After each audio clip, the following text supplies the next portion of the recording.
नमस्कार, मी पंजाब डक. आज आहे 19 जून 2025. मी म्हणलं होतं ना दुपारच्या राज्यामध्ये सरी होती. आज या ठिकाणूनच मी अंदाज दिला होता की राज्यामध्ये सरी येणार आहे. तर पाहू शकता हे आपलं शेत आहे ना, इथं शेतामध्ये गाडी उभा केलेली आणि पाऊस सुरू झाला आहे. राज्यातल्या सर्व शेतकऱ्याला सांगतो, हे तातडीचा अंदाज म्हणून सांगतो की राज्यामध्ये सांगायचं झालं तर आज 19 जून, 20 जून आणि 21 जून या 3 दिवसामध्ये सरी येणार आहेत. भाग बदलत पडणार आहेत. सगळीकडे सर्वदूर पडणार नाही, पण आज मात्र आज उद्या परवा या 3 दिवसात मात्र चांगल्या जोराच्या सरी येणार आहे. अर्ध्या घंटाचे येणार आहे, 20 मिनिटाचे येणार आहे, 10 मिनिटाचे येणार आहेत. म्हणून हा अंदाज लक्षात द्यायचा. सांगायचं झालं तर जिल्ह्यावाईज सांगतो तुम्हाला.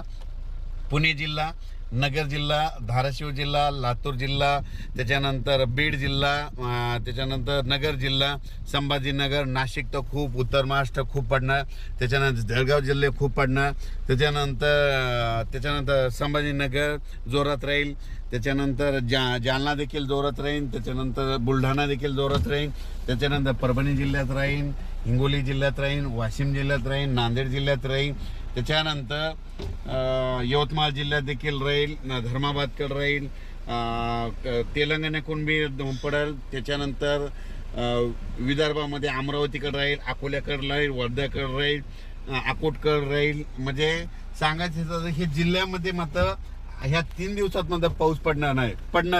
पण सगळीकडे असं तुम्ही समजा एखादा जिल्हा असं सगळ्या संपूर्ण जिल्ह्यात नाही पडणार. उदाहरण सांगतो, आमच्या परभणी जिल्ह्यात जवळपास 800 गाव आहेत. तर त्या 800 गावाला नाही, पण ह्या 3 दिवसात मात्र 70% गावामध्ये, 50-70% गावामध्ये पाऊस पडेल. म्हणून हे लक्षात येतं. म्हणजे काय झालं, अंदाज सांगत असताना हे म्हणजे अंदाज जे सांगितलेला तो जिल्ह्यामध्ये जिल्ह्याचा अंदाज दिलेला असतो. म्हणून सर्वांनी समजून घ्यावे. कारण की काय झालं, पाऊस सांगितलं की सर्वांना वाटतं आमच्या गावाला यावं, पण पाऊसच सांगितलंय भाग बदलत पडणार आहे. म्हणून सर्व शेतकऱ्यांनी हा अंदाज लक्षात द्यायचा. पण तुमच्यासाठी आनंदाची बातमी आज म्हणजे तुम्हाला एक सांगतो, 19, 20 आणि 21 ह्या 3 दिवस मात्र सरी येणार आहेत. जीवदान भेटणार आहे. ज्यानं कापूस लावला त्याला जीवदान भेटणार आहे. म्हणून हे लक्षात घ्यायचं.